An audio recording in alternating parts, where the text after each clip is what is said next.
जय हिंद, जय भारत, जय छत्तीसगढ़। स्वागत है आप सभी का एजुकेशन हब में। पिछली कक्षा में हमने देखा था कि बौद्ध धर्म की कुछ बातों को देखा था, जैसे कि सील वगैरह के बारे में, और उसके बाद फिर अष्टांगिक वगैरह सब चीज़ हमने देख लिया था। आज हम लोग देखेंगे कि बौद्ध धर्म का पिछली कक्षा में ये भी देखा था कि किस प्रकार से भगवान गौतम बुद्ध जी को महानिर्वाण की प्राप्ति हुई। तो उन्हें सूकर मांस खिला दिया गया था, इनसे उनकी तबीयत बिगड़ी और उसके पश्चात फिर उन्हें महानिर्वाण की प्राप्ति हो गई थी। ठीक है, महापरिनिर्वाण उसे कहा जाता था। आज हम लोग देखेंगे कि गौतम बुद्ध के जो महापरिनिर्वाण हुआ, उनका देहावसान हुआ, उसके पश्चात गौतम बुद्ध जी के बाद अब कोई भी नहीं रहा था क्योंकि बौद्ध धर्म का प्रचार प्रसार करे।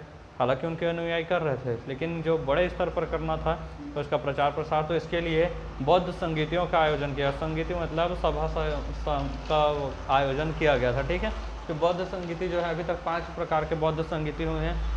जिस प्रकार से जैन धर्म में भी 4 प्रकार के 5 प्रकार के बौद्ध संगीति जैन संगीतियाँ हुई हैं, इसमें 5 प्रकार के बौद्ध संगीतियाँ हुई हैं। ठीक है, और बौद्ध जैन धर्म में था यह कि 5 जो संगीतियाँ हुई थी उसमें से केवल 2 ही महत्वपूर्ण थे। इनमें 5 है, उन 5 को देखते हैं क्योंकि 5 में थोड़ा थोड़ा महत्वपूर्ण ये सब है। ठीक है, तो पहली बौद्ध संगीति जो हुई थी वह 483 बीसी हुई थी। ठीक है, बीसी मतलब बिफोर क्राइस्ट, यानी कि ईसा मसीह जी के जन्म से पहले, ईसा पूर्व 483 ईसा पूर्व हुई थी।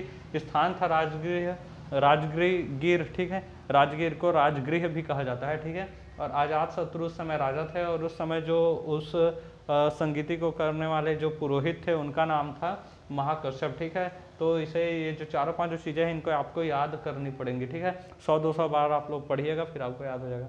फिर दूसरा है 383 बीसी। ठीक है, 383 ईसा पूर्व, जो कि वैशाली नामक स्थान पर उस समय जो राजा थे वो थे कालाशोक। ठीक है, अशोक नहीं, ये कालाशोक है। ठीक है, और इस समय जो पुरोहित थे वो थे साबक मीर नामक जो पुरोहित थे उस समय इसकी अध्यक्षता कर रहे थे। वो तीसरी बौद्ध संगीति हुई थी, वो 255 बीसी पूर्व हुआ था पाटलिपुत्र में। उस समय चक्रवर्ती सम्राट अशोक थे। ठीक है, 255 बीसी में जब पाटलिपुत्र में हुआ मगध में, तो उस समय अशोक थे। ठीक है, और मोगलीपुत्तिस उस समय पुरोहित थे।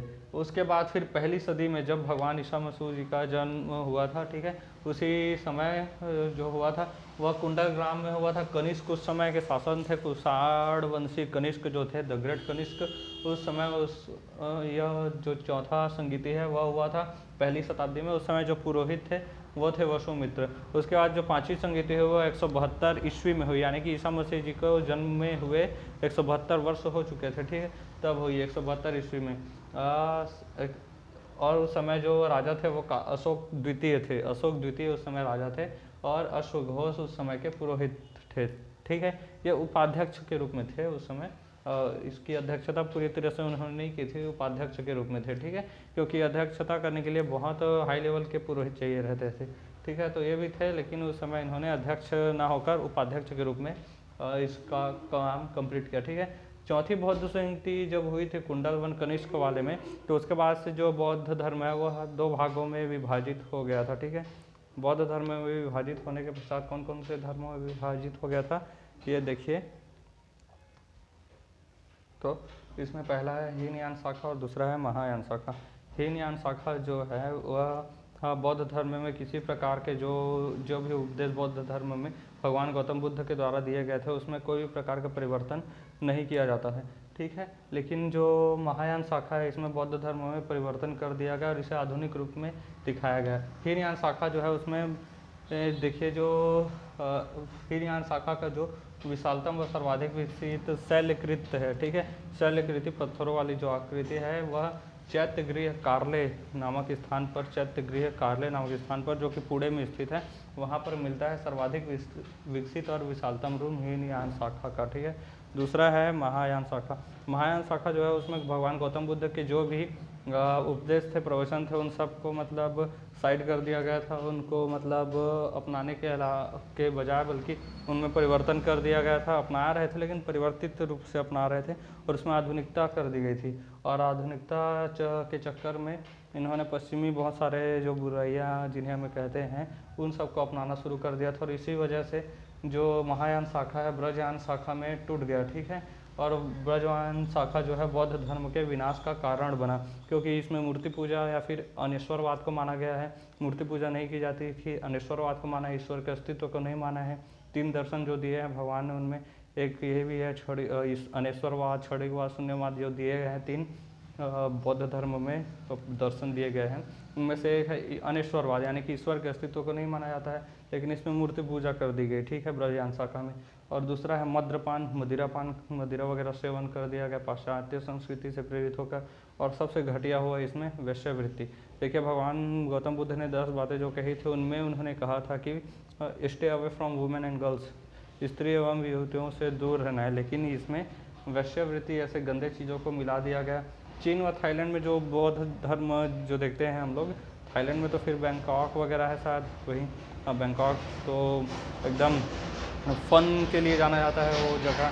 तो वहाँ जो भी बौद्ध धर्म से लोग हैं वो लोग ब्रजयान शाखा से ही प्रेरित हैं, ठीक है। तो देखिए यही जो सब चीज़ें थी काफ़ी गंदी चीज़ें हैं, और इसी वजह से बौद्ध धर्म का विनाश फिर आगे चलकर होने लगा ब्रजयान शाखा के कारण। विक्रमशिला विश्वविद्यालय है वह ब्रजयान शाखा की शिक्षा देता था, ठीक है। प्राचीन काल में जो विक्रमशिला विश्वविद्यालय जो है वह ब्रजयान शाखा की शिक्षा देता था। यह भागलपुर में है, बिहार में। इसे धर्मपाल नामक व्यक्ति ने बनवाया था, ठीक है। राजा थे वो भी, मतलब बड़े व्यक्ति थे, उन्होंने बनवाया था धर्मपाल नाम के, जो बौद्ध धर्म से संबंधित ये भी थे, मानते थे इसको। विक्रमशिला विश्वविद्यालय ब्रजयान शाखा से संबंधित है, इसकी शिक्षा दिया करता था।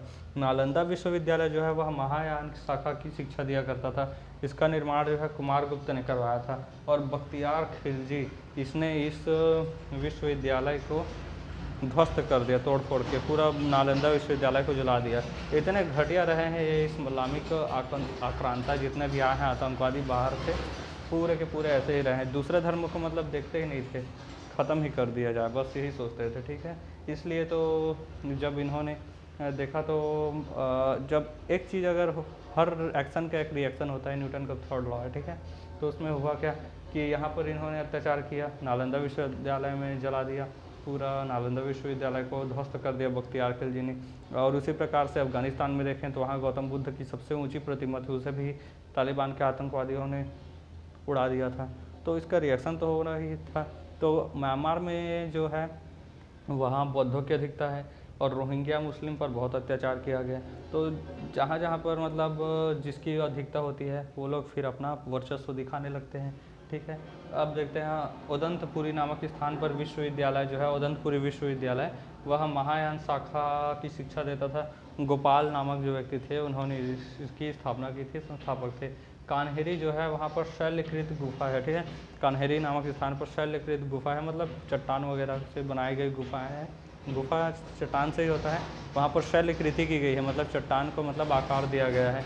इसमें 11 सिर और 4 हाथ वाले बोधिसत्व का अंकन किया गया है। 4 सिर और 4 हाथ और 11 सिर वाले बोधिसत्व का यहाँ पर अंकन किया गया। बोधिसत्व से तात्पर्य बौद्ध धर्म के प्रवर्तक वाले, ठीक है। तो यहाँ पर देखिए सारनाथ के जो भूमि स्पर्श मुद्रा में है, सारनाथ में जो उनकी मूर्ति है वह भूमि स्पर्श करते हुए जो मुद्रा है उसमें यहाँ है, ठीक है। सारनाथ में भगवान बुद्ध की जो प्रतिमा है यह गुप्त काल में बनाई गई थी, ठीक है। सारनाथ का जो भूमि स्पर्श करता हुआ प्रतिमा है भगवान बुद्ध का, वह सारनाथ में उसे गुप्त काल में बनाया गया था। यहाँ खड़ी प्रतिमा जो है वह कुषाण काल में बनाया गया था। खड़ी प्रतिमा एकदम स्टैंडिंग ओवेशन में जो प्रतिमा है वह कुषाण काल में बनाया गया था, ठीक है। अगले क्लास में हम लोग और प्रतिमा कहाँ कहाँ है, क्या क्या चीज़ें हैं, वो सब देखेंगे। बौद्ध धर्म का विनाश और जैन धर्म में समानता, बौद्ध धर्म जैन धर्म में असमानता क्या है, ये सब के बारे में। उसके बाद फिर और नेक्स्ट क्लास में हम लोग इन दोनों के अंत के कारण ये सब के बारे में देखेंगे, ठीक है। तो मिलेंगे नेक्स्ट क्लास में, तब तक के लिए जय हिंद, जय भारत, वंदे मातरम, और अच्छे से रिविज़न करते रहिएगा।